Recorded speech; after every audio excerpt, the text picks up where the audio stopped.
بسم اللہ الرحمن الرحیم۔ السلام علیکم ورحمۃ اللہ وبرکاتہ۔ میں ہوں محمد صادق شاہ اور آپ دیکھ رہے ہیں صادق ٹی وی یوٹیوب چینل۔ کل ہم نے بات کی کہ طلاق کی قباحت کیا ہے، اس کی برائیاں کیا ہے۔ آج ہم بات کریں گے کہ طلاق کی ضرورت کب ہوتی ہے اور اس کے اسباب اور وجوہات کیا ہے کہ آدمی کو طلاق دینا چاہیے یا اس پر طلاق اس وقت واجب ہو کہ وہ بیوی کو طلاق دے، اس کی ضرورت کب ہوگی۔ تو جیسے کہ کل آپ کو معلوم ہوا کہ طلاق اپنے اصل کے اعتبار سے ایک ناپسندیدہ عمل ہے، اللہ کے ہاں مبغوض ترین چیز ہے، مباح ہے لیکن مبغوض ترین بھی ہے۔ لیکن یہ بھی حقیقت ہے کہ کبھی یہ رشتہ کسی آدمی کے لیے عذاب بن جاتا ہے، اور ایسے حالات میں نکاح کو برقرار رکھنا اور قانونی پابندیوں کے ذریعے مرد اور عورت کو رشتے ازدواج سے جوڑے رکھنا معاشرے کے لیے بڑے فساد کا موجب ہو جاتا ہے، بڑے فساد کا سبب بن سکتا ہے۔ اس لیے شریعت نے طلاق کو ایک ناپسندیدہ عمل ہونے کے باوجود مباح قرار دیا ہے۔ اس کی مثال یوں سمجھیے کہ مجبوری کی صورت میں جسم کے سڑے ہوئے کسی عضو کو کاٹنے کی طرح،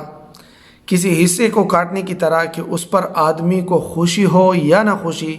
راضی ہو ہی جاتا ہے کہ اس سے اس کی زندگی کی سلامتی کی امید لگی ہوتی ہے کہ اگر اس کو کاٹ لیا جائے تو یہ آدمی باقی رہ سکتا ہے، ورنہ اس کے جان لینے کا بھی اس میں خطرہ ہے، تو پھر وہ راضی ہو جاتا ہے۔ تو طلاق کو بھی یوں سمجھے۔ اب طلاق کے اسباب کیا ہے، کس وجہ سے طلاق دے آدمی، کیوں دے، وجوہات کیا ہے، تو ہم اس کو یہاں پہ کچھ بیان کریں گے۔ سب سے پہلے ہے کہ میاں بیوی کے مزاج میں ہم آہنگی نہ ہو، دونوں ایک دوسرے سے بہت نفرت کرتے ہو، شدید نفرت کرتے ہو، اور اختلاف شدت پکڑ لے اور حل کی کوئی شکل نہ ہو تو طلاق ہی راستہ رہ جاتا ہے۔ دوسری بات کہ دونوں معیشت میں تنگی محسوس کرتے ہو، شوہر کا نہ خرچہ اور نہ نفقہ نہ دے سکتا ہو، مکان نہ دے سکتا ہو، تو پھر طلاق کی ضرورت ہوتی ہے تاکہ عورت جو ہے وہ اس ظلم میں نہ رہے اور اس کی حقوق کی حق تلفی نہ ہو، تو پھر جو ہے وہ کسی اور سے شادی کر لے تو یہاں سے طلاق لے لے۔ تیسری بات کہ شوہر ازدواجی حقوق کی ادائیگی پر قادر نہ ہو، مثلا اس کا اعلی تناسل کٹا ہوا ہو، یا اعلی تناسل تو ہو مگر جماع کی طاقت اور صلاحیت نہ ہو، یعنی نہ مرد ہو، تو پھر بھی طلاق دی جا سکتی ہے۔ چوتھی بات، یا کسی ایک میں، دونوں میں، میاں بیوی میں کسی ایک میں حمق، بے وقوفی یا کم عقلی کی اتنی زیادتی ہو کہ جس سے دوسرا برداشت کرنے سے قاصر ہو، تو بھی طلاق کا راستہ اختیار کیا جا سکتا ہے۔ اور پانچویں بات، بیوی کسی وجہ سے قابل جماع نہ ہو، بیوی یعنی جماع پہ قدرت نہ رکھتی ہو، یا اس سے اولاد کی امید ختم ہو گئی ہو اور وہ سکون کو برداشت کرنے پر راضی نہ ہو، یعنی خاوند دوسری شادی کرنا چاہتا ہے تاکہ اس کو اولاد ملے اور بیوی اس پہ راضی نہیں ہے کہ میں دوسری بیوی کو برداشت نہیں کر سکتا، تو بھی طلاق کا راستہ بن جاتا ہے کہ آپ کو میں جو ہے طلاق دے دوں گا اور میں دوسری شادی کر لوں گا۔ یہ مذکورہ تمام بیان کی گئی صورتوں میں اگر علیحدگی کی راہ نہ اپنائی جائے تو زندگی اجیرن ہو کر رہ جائے گی اور رشتہ ازدواج عذاب اور وبال جان بن جائے گا۔ ان صورتوں میں شوہر کو خوب سوچ سمجھ کر طلاق کی صورت اختیار کرنی چاہیے۔ اسی طرح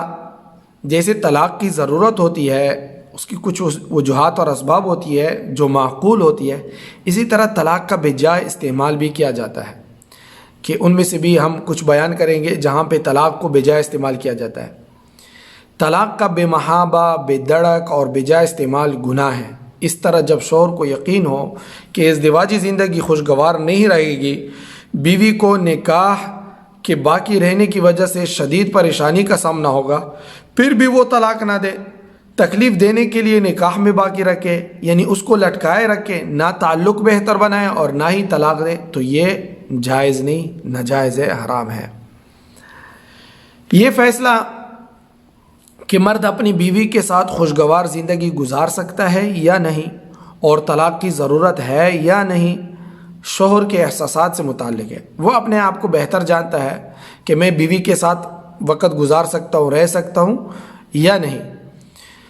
اس لیے اس کا فیصلہ خود شوہر ہی کر سکتا ہے۔ اگر شوہر کو یقین ہو کہ وہ اچھی طرح بیوی کو نہیں رکھ سکتا، اس کی حقوق ادا نہیں ہوں گے، تو اس پر واجب ہے کہ وہ طلاق دے دے۔ بلا سبب محض اظہار ثانی کے لیے طلاق دینا، اسی طرح بیوی اور اس کے اولیاء یعنی ماں باپ کی طرف سے شوہر کے ناجائز مطالبات، جیسے کہ آج کل جہیز میں ایسے مطالبات سامنے آتے ہیں، وہ ایسے مطالبات رکھنا جو وہ پورے نہیں کر سکتے، اور نہ کر سکنے کی صورت میں طلاق دینا کہ بھائی تم نے وعدہ پورا نہیں کیا، تم نے یہ چیز مجھے نہیں دی، وہ نہیں دی، تو یہ بھی ناجائز اور حرام ہے۔ آج کے لیے اتنا ہی، کل انشاءاللہ بات کریں گے کہ طلاق کا اختیار صرف مرد کو حاصل ہے، یہ عورت کو بھی طلاق کا اختیار حاصل ہے۔ تب تک کے لیے اجازت۔ السلام علیکم ورحمۃ اللہ وبرکاتہ۔ دوستو، صادق ٹی وی کو سبسکرائب کرنا مت بھولیے، ویڈیو کو لائک کریں، شیئر کریں اور کمنٹ سیکشن میں اپنے رائے کا اظہار ضرور کریں۔